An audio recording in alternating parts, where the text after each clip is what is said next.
ഭഗവാൻ ശ്രീനാരായണന്റെ ശ്രീമദ്വാചാരഗ്രന്ഥങ്ങളെ ഹൃദയകമലകർണികാ മധ്യത്തിങ്കലം മാറുവെച്ച് വിസ്തുല ഭക്തി പ്രസരമാകും വണ്ണം ഉപാസിച്ചു കൊള്ളണം. ഗുരുകാരുണ്യലക്ഷ്മി നിയോഗൽ എങ്കിലോ പണ്ട് സത്യവംശം ഉണ്ടായി. ആ വംശത്തിങ്കൽ ഓരോരോ രാജാക്കന്മാർ പാരമ്പര്യേണ വർദ്ധിച്ചു പോരുന്ന കാലത്തിങ്കല് അവർക്ക് ഉപാനായിക്കൊണ്ട് അയോധ്യ എന്നീവണ്ണം അതിപ്രശസ്തയായിട്ട് ഒരു രാജധാനി ഭവിഭൂതം ചെയ്തു. ആയത് എപ്രകാരമാകുന്നത്: അസ്തി പ്രശസ്ത ജനലോചനാനാം ആനന്ദസന്ധായിഷു കോസലേഷു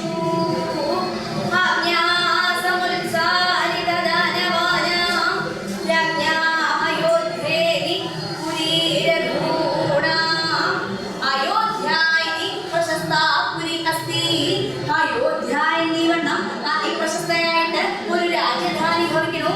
അയോധ്യ എന്നീവണ്ണം പ്രസിദ്ധമായിട്ടുള്ള ഒരു രാജധാനി, അയോധ്യ എന്നീവണ്ണം പേരോടുകൂടിയുള്ള ഒരു രാജധാനി ഭവിക്കണു. എവിടെയാണ് ഈ രാജധാനി എന്നാണെങ്കിൽ ഉത്തരകോസലേഷു, ഉത്തരകോസലങ്ങളിലാണ്, ഉത്തരകോസല രാജ്യത്താണ് അയോധ്യ എന്ന് പറഞ്ഞ രാജധാനി സ്ഥിതി ചെയ്യുന്നത്. എന്നാൽ ഈ ഉത്തരകോസലം എങ്ങനെയുള്ളതാണ് എന്നാണെങ്കിൽ ജനലോചനങ്ങൾക്ക് ആനന്ദത്തെ സന്ധാനം ചെയ്യുന്നതാണ് ഈ ഉത്തരകോസലം എന്നാ പറയുന്നത്. ജനലോചനകളെ ജനങ്ങളുടെ കണ്ണുകൾ, ആനന്ദം സന്തോഷം സന്ധാനം ചെയ്യാൻ പ്രദാനം ചെയ്യാൻ, ജനങ്ങളുടെ കണ്ണുകൾക്ക് സന്തോഷത്തെ പ്രദാനം ചെയ്യുന്നതാണ് ഈ ഉത്തരകോസലം എന്നാ പറയുന്നത്. കണ്ണുകൾക്ക് സന്തോഷം ഉണ്ടാവണമെന്നുണ്ടെങ്കിൽ ആ കാഴ്ച സുന്ദരമാണല്ലോ, എങ്കിലേ സന്തോഷം ഉണ്ടാവുള്ളൂ. അപ്പൊ ഈ കോസല രാജ്യങ്ങൾ അങ്ങനെയുള്ളതാണ്.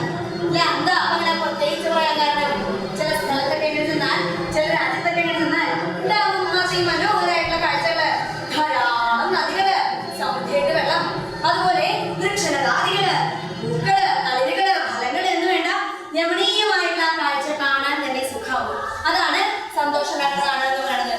നാളെ അങ്ങനെയല്ലാത്ത സ്ഥലങ്ങളുണ്ടല്ലേ. ഇപ്പോ പണ്ടിവിടെ വളരെയായിരുന്നു, എത്ര അനവധി കാടുകളാണ് ഉണ്ടായിരുന്നത്.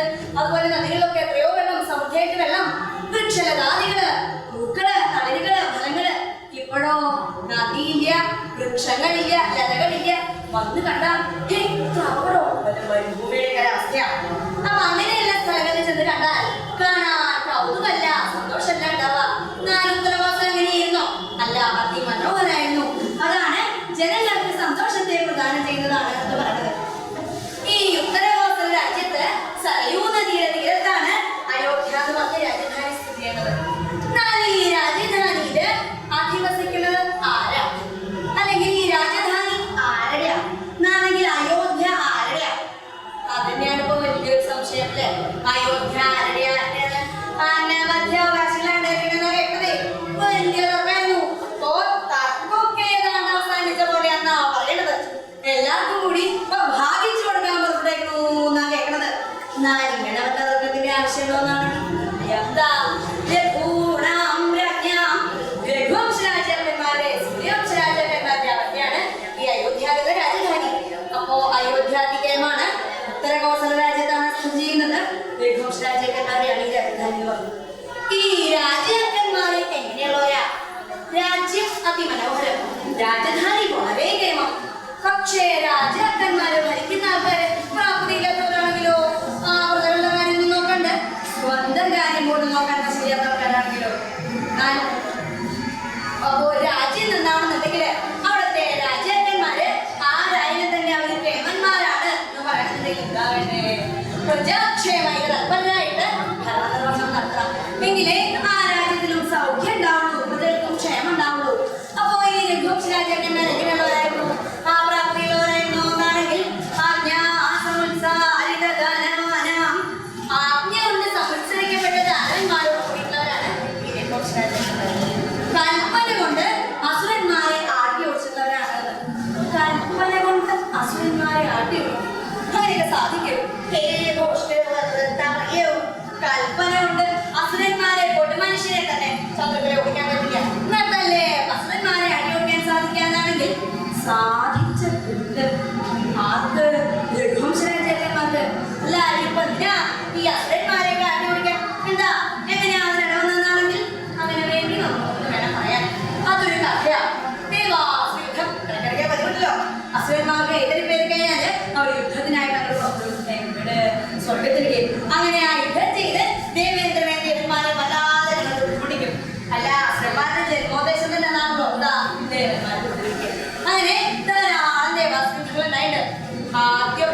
അസുരന്മാര് ശക്തരൊക്കെ അവര് തപസ്സൊക്കെ ചെയ്ത് പരബലമൊക്കെ സമ്പാദിച്ചു.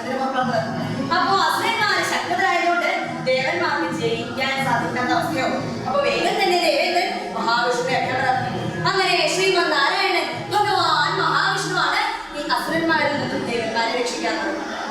അങ്ങനെ ഒരു തവണ അസുരന്മാർ യുദ്ധത്തിന് വന്നു. വേഗം തന്നെ ദേവേന്ദ്രൻ മഹാവിഷ്ണുവിനെ അഭ്യർത്ഥിച്ചു. അന്ന് അദ്ദേഹത്തിന് സാധിച്ചില്ല. ഞങ്ങൾ നിർത്തിയില്ലായിരുന്നു. ഇതാ ഇനി വൈകി കഴിഞ്ഞാല് അസുരന്മാർ തന്നെ സിംഹാസനത്തിൽ എറിഞ്ഞു. ദേവന്മാര് സ്വർഗം വിട്ട് ഓടേണ്ട അവസ്ഥയാണ്. അയ്യോ ഇനിയിപ്പോ എന്താ ചെയ്യാ? അപ്പോഴാ കേട്ടത് ഭൂമിയില് അതിശക്തരായിട്ട രാജാക്കന്മാരുടെ സൂര്യവംശ രാജാക്കന്മാര് ക്ഷത്രിയരെന്ന്. അപ്പോ ആ സൂര്യവംശ രാജാവിനെ കൊണ്ടുവന്നാൽ യുദ്ധം ജയിക്കാൻ സാധിക്കുന്ന പറഞ്ഞത്. വേഗം തന്നെ ദേവേന്ദ്രൻ മാതിരി വിളിച്ചു. മാതലി പേരാളി സുതൻ. ആ മാതലി വേഗം തന്നെ ഭൂമിയിൽ പോയിട്ട് ആ സൂര്യവംശ രാജാവിനെ കൂട്ടിക്കൊണ്ടിരുന്നു. കേട്ടപ്പോ മാതലിക്ക് വലിയ എന്താ ദേവന്മാർക്ക് സാധിക്കാത്തതാ ഇപ്പൊ മനുഷ്യർക്ക് സാധിക്കണേ. എന്നാലും ദേവേന്ദ്രനെ അട്ടനല്ലേ. അങ്ങനെ മാതലി ഭൂമിയിൽ അയോധ്യയിലെത്തി. അയോധ്യവാസികൾക്ക് മനസ്സിലായി ദിവ്യനായിട്ടുള്ള പറഞ്ഞത്. വേഗം തന്നെ മഹാരാജാവ് കണ്ടുപിടിച്ചു നൽകി. മഹാരാജാവ് വരാം സ്വീകരിച്ചു. മാതിരി ആരാ എന്താ എവിടെന്നാ കാര്യം ചോദിച്ചു. മാതിരി പറഞ്ഞു, ഞാൻ മാതിരി സ്വർഗത്തിൽ നിന്ന് ദേവേന്ദ്രൻ പറഞ്ഞേച്ചു വരികയാണ്. സ്വർഗത്തെങ്കിലും ദേവന്മാരും അസുരന്മാരും തമ്മിൽ യുദ്ധം നടന്നുകൊണ്ടിരിക്കുകയാണ്. അപ്പോ ഈ അസുരന്മാരുടെ ശക്തരായതുകൊണ്ട് ദേവന്മാർക്ക് ജയിക്കാൻ സാധിക്കാത്ത അവസ്ഥയാണ്. അപ്പൊ ഭൂമിയിൽ നിന്ന് സൂര്യവംശ രാജാവിനെ കൂട്ടിക്കൊണ്ടുവരാനായിട്ട് വന്നത്. ദേവന്മാർക്ക് സാധിക്കാത്തത് ഞങ്ങൾക്ക് മനുഷ്യർക്കോ ഇതിനുള്ള ശക്തി ഞങ്ങൾക്ക് സാധിക്കുമെന്ന് പറഞ്ഞു. കേട്ടപ്പോൾ മഹാരാജാവിനും കൃഷ്ണ എന്താ സ്വർഗത്തിൽ പോവാൻ തരാറ്. സാധാരണ മനുഷ്യർക്ക് സ്വർഗത്തിൽ പോകാൻ തരാനുള്ള അതിപ്പോ സ്വർഗത്തിലേക്കാണോ നരകത്തിലേക്കാണോ യാതൊരു കുഴപ്പമില്ല. ഇത് ഹോട്ടലോട് കൂടി സ്വർഗത്തിൽ പോകാൻ തരാ. അതും ദേവന്മാരുടെ ആവശ്യത്തില്ല. അപ്പൊ അതിനൊരു ഗമ വേറെ ഉണ്ടല്ലോ. അപ്പോ ഈ അസുരന്മാരെ നിഗ്രഹിക്കാത്തവർക്ക് ഉറപ്പൊന്നുമില്ലാണ്ട് സ്വർഗമൊക്കെ എന്ന് കാണാലോ. അങ്ങനെ മഹാരാജാവ് അവിടെ ചെയ്തു. യുദ്ധം ചെയ്തു എന്ന് മാത്രല്ല എന്തിനധികം പറയുന്നു അസുരന്മാരെ ആരോപിച്ചു. പിന്നെ ഈ രാജാവിന്റെ കാലശേഷം വരെ അസുരന്മാരെ യാതൊരു ഉണ്ടായില്ല. ഏകദേശം ഈ രാജാവിന്റെ കാലം കഴിഞ്ഞതായപ്പോ അവർ ആദ്യം പുറപ്പെട്ടു യുദ്ധത്തിന്. ഇപ്രാവശ്യം ദേവേന്ദ്രന് ഒരു സംശയം ഉണ്ടായി. ദേവേന്ദ്രൻ വേഗം തന്നെ മാധവിയോട് പറഞ്ഞു, മാധവി വേഗം തന്നെ അന്നത്തെ രാജാവിനെ കൂട്ടിക്കൊണ്ടു. മാധവി വേഗം ഭൂമിയിൽ അയോധ്യയിലെത്തി. നോക്കിയപ്പോഴേ അന്നത്തെ രാജാവിന്റെ കാലം കഴിഞ്ഞിരുന്നു. അദ്ദേഹത്തിന്റെ മകനാ കണ്ടു കാര്യം പറഞ്ഞു. അങ്ങനെ ഇതൊരു പതിവായി. എന്ത് സ്വർഗത്തിലെ അസുരന്മാരെ യുദ്ധത്തിന് വന്നാല് ഭൂമിയിൽ സൂര്യവംശ രാജാവിനെ കൂട്ടിക്കൊണ്ടു. അങ്ങനെ ഒരു തവണ മാധവി ഭൂമിയിൽ അയോധ്യയിലെത്തിയപ്പോ അന്നത്തെ രാജാവിനെ കണ്ടു കാര്യമൊക്കെ പറഞ്ഞു. ധാരാളം കേൾക്കണ്ടായിണ്ട്. ഞങ്ങളുടെ പൂർവികരുടെ കാലത്തൊക്കെ വരണ്ടായിട്ടല്ലേ. ഇല്ല എന്താ അപ്പൊ വിശേഷിച്ച് പണ്ടൊക്കെയാണ് യുദ്ധം അത് പറഞ്ഞ. അയ്യോ എനിക്കിപ്പോ വരാൻ യാതൊരു ഇത് വൃത്തിയില്ലോ. ഇപ്പൊ അങ്ങനെ പറയരുത്. നമ്മൾ വന്നില്ലെങ്കിൽ ഞങ്ങളുടെ കാര്യം വളരെ കഷ്ടമാണ്. അല്ല ഇപ്പൊ സ്വർഗത്തെക്കാളും കഷ്ട ഭൂമിയുടെ കാര്യം മഹാകട. ഞാനിവിടെ നിങ്ങളുടെ ഇറങ്ങാൻ നോക്കിയിരിക്കാം ശത്രുരാജാക്കന്മാര് എന്റെ സിംഹാസനം കൈയെടുക്കാൻ. അപ്പൊ ഞാൻ അവിടെ ദേവേന്ദ്രന്റെ സിംഹാസനം രക്ഷിക്കാൻ വേണ്ടി പങ്കിലിരുമ്പോ ഇവിടെ എന്റെ സിംഹാസനം തന്നെ ഉണ്ടാവില്ല. അതൊന്നും വരാൻ സാധിക്കില്ല. അയ്യോ അങ്ങനെ പറയുന്നു പറഞ്ഞോ. എന്നാലേ ഒരു കാര്യം ചെയ്തോളൂ. ഞാൻ ഒരു ഓല തരാം. ഓലയോ ആ ഒരു കൽപ്പന എന്റെ അസുരന്മാർ നിർമ്മിച്ചെന്ന് വാങ്ങിച്ചു വരും. കൽപ്പന കൊണ്ടൊക്കെ പറ്റും. ഇല്ലെങ്കിൽ എന്താണ് ഞാൻ ചെയ്തോളാം. വേഗം തന്നെ മഹാരാജാവ് ഓലെ കൊണ്ട് നിർമ്മിച്ചു. അസുരന്മാർ അറിയുന്നതിന് അയോധ്യ രാജാവ് എഴുതുന്നത് എന്നാൽ അസുരന്മാരെല്ലാവരും ഉടൻ സ്വർഗം വിട്ടു കൊള്ളണം. ഇല്ലെങ്കിൽ ശേഷം ചോദിക്കുന്നതാണ്. മാധവിയിലേക്ക് ഓല കൊടുത്തു. ദൂരത്തിലേക്കോ മാധവി ഒരേ കൊണ്ട് കൊടുത്തു. അങ്ങനെ മാധവി സ്വർഗത്തിലെത്തി. എന്നെ ചോദിച്ചു, മാധവി രാജാവ് വന്നില്ലേ? ഓലയോ അതിവിടെ ഓലയ്ക്ക് ക്ഷാമൊന്നുമില്ലല്ലോ. പിന്നെ ഇതിനെ ഓല അതല്ല ഒരു കൽപ്പന. ആളവരെ ഉദ്ദേശിച്ച് വായിച്ചു വരും പോളെന്നാ പറഞ്ഞത്. അതുകൊണ്ട് പോവോ മാധവി? പരീക്ഷിക്കാം. മാധവി അസുരന്മാരെ വിളിച്ചത് വാങ്ങിച്ചു. അസുരന്മാർ അറിയുന്നതിന് അയോധ്യ രാജാവ് എഴുതുന്നത് എന്നാൽ അസുരന്മാരെല്ലാരും ഉടൻ സ്വർഗപ്പെട്ട കൊള്ളണം. ഇല്ലെങ്കിൽ ശേഷം ചോദിക്കുന്നതാണ്. അസുരന്മാർ കേട്ടോ ഇയാള് ഭയങ്കരനാന്നാ തോന്നുന്നത്. ഈ ആചാരത്തെ ധൈര്യത്തിന് ഒരു ഓലയും കൊടുത്തു വിടൂ. അപ്പോ ആള് കേവനാവാനാ സാധ്യത. അങ്ങനെ അറിയില്ല. പിന്നെ കുറെ അസുരന്മാരെ യാതൊരു ശക്തി ഉണ്ടായില്ല. പിന്നെ ആദ്യം അവർ പുറപ്പെട്ടു യുദ്ധത്തിന്. വേഗം തന്നെ ദേവേന്ദ്ര മാതിരി ഭൂമിക്ക് പറഞ്ഞയച്ചു. അപ്പൊ മാതിരി ഭൂമിയിൽ വന്ന് നോക്കിയപ്പോ അന്നത്തെ അയോധ്യ രാജാവ് എവിടെയൊക്കെയോ യാത്ര പുറത്തേക്ക് ഇറങ്ങി നിൽക്കാം. ആ കണ്ടു കാര്യം. അയ്യോ എനിക്ക് ഇരിക്കാൻ തന്നെ സമയമില്ലാത്ത അവസ്ഥയാണ്.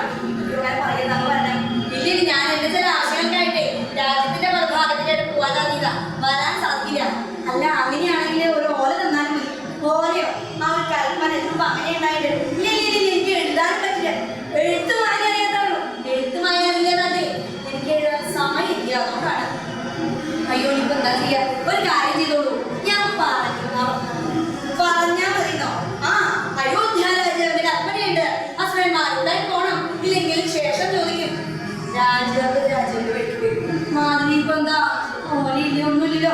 മാധവി പുറപ്പെട്ടു. മാധവി സ്വർഗത്തിൽ ദേവത ചോദിച്ചു, മാധവി രാജാവ് ഓലില്ല കുറച്ച് കൊണ്ടുപോയിരുന്നെങ്കിലും മാധവി അതല്ല എഴുതാൻ സമയത്താ പറഞ്ഞത്. അയ്യോ ഇനിയിപ്പോ എന്താ ചെയ്യാ? പറഞ്ഞാ മതി എന്നാ പറഞ്ഞേ. പറഞ്ഞാ മതിന്നോ? പറഞ്ഞാൽ മതി കൊടുത്താ പറഞ്ഞത്. അങ്ങനെ മാധവി അയോധ്യ രാജാവിന്റെ കൽപ്പനയുണ്ട്, അസുരന്മാരുടെ പോണം, ഇല്ലെങ്കിൽ ശേഷം ചോദിക്കും. അസുരന്മാരെ കേട്ടോ, ഇത് പണ്ടത്തേക്കാ ഭയങ്കരനാന്നാ തോന്നുന്നത്. ഓലയും കൂടി കൽപ്പനയുള്ളൂ.